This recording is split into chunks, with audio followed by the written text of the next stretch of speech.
خدا نے کہا اور ایسا ہی ہوا۔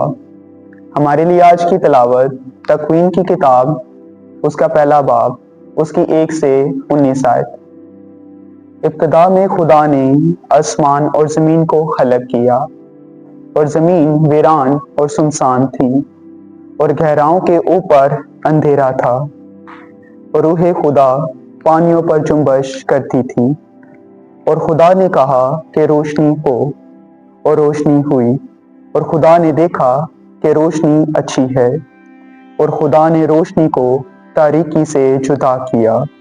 اور خدا نے روشنی کو دن کہا، اور تاریکی کو رات کہا۔ پس شام ہوئی اور صبح ہوئی، یعنی پہلا دن۔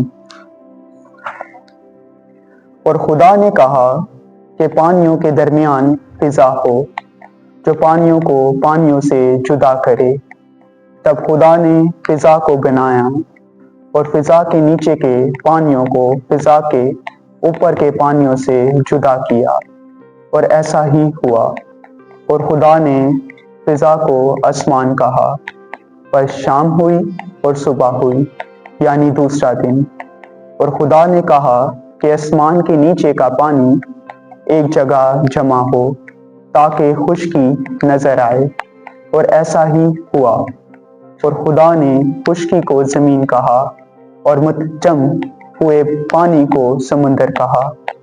اور خدا نے دیکھا کہ اچھا ہے۔ اور خدا نے کہا کہ زمین سبز نباتات اور بیجدار پودوں اور پھل دینے والے میوہ دار درختوں کو ان کی اپنی اپنی قسم کے مطابق، اور جو زمین پر اپنے آپ ہی میں بیج رکھی، اگائیں۔ اور ایسا ہی ہوا۔ تب زمین نے سبز نباتات اور بیجدار پودوں اور پھل دینے والے میوہ دار درختوں کو ان کی اپنی اپنی قسم کے مطابق اگایا، اور خدا نے دیکھا کہ اچھا ہے۔ پس شام ہوئی اور صبح ہوئی، یعنی تیسرا دن۔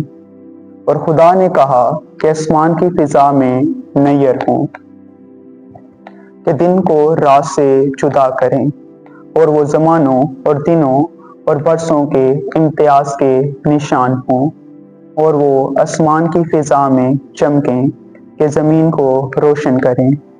اور ایسا ہی ہوا۔ پس خدا نے 2 بڑے نیر بنائے، ایک نیر اکبر جو دن پر حکومت کرے، اور ایک نیر اصغر جو رات پر حکومت کرے، اور ستارے بھی۔ اور خدا نے ان کو آسمان کی فضا میں رکھا کہ زمین کو روشن کریں، اور دن پر اور رات پر حکومت کریں، اور روشنی کو تاریکی سے جدا کریں۔ اور خدا نے دیکھا کہ اچھا ہے۔ پس شام ہوئی اور صبح ہوئی، یعنی چوتھا دن۔ پاک کلام کے پڑھے اور سنے جانے پر خدا کی برکت ہو۔ خدا کا شکر ہو۔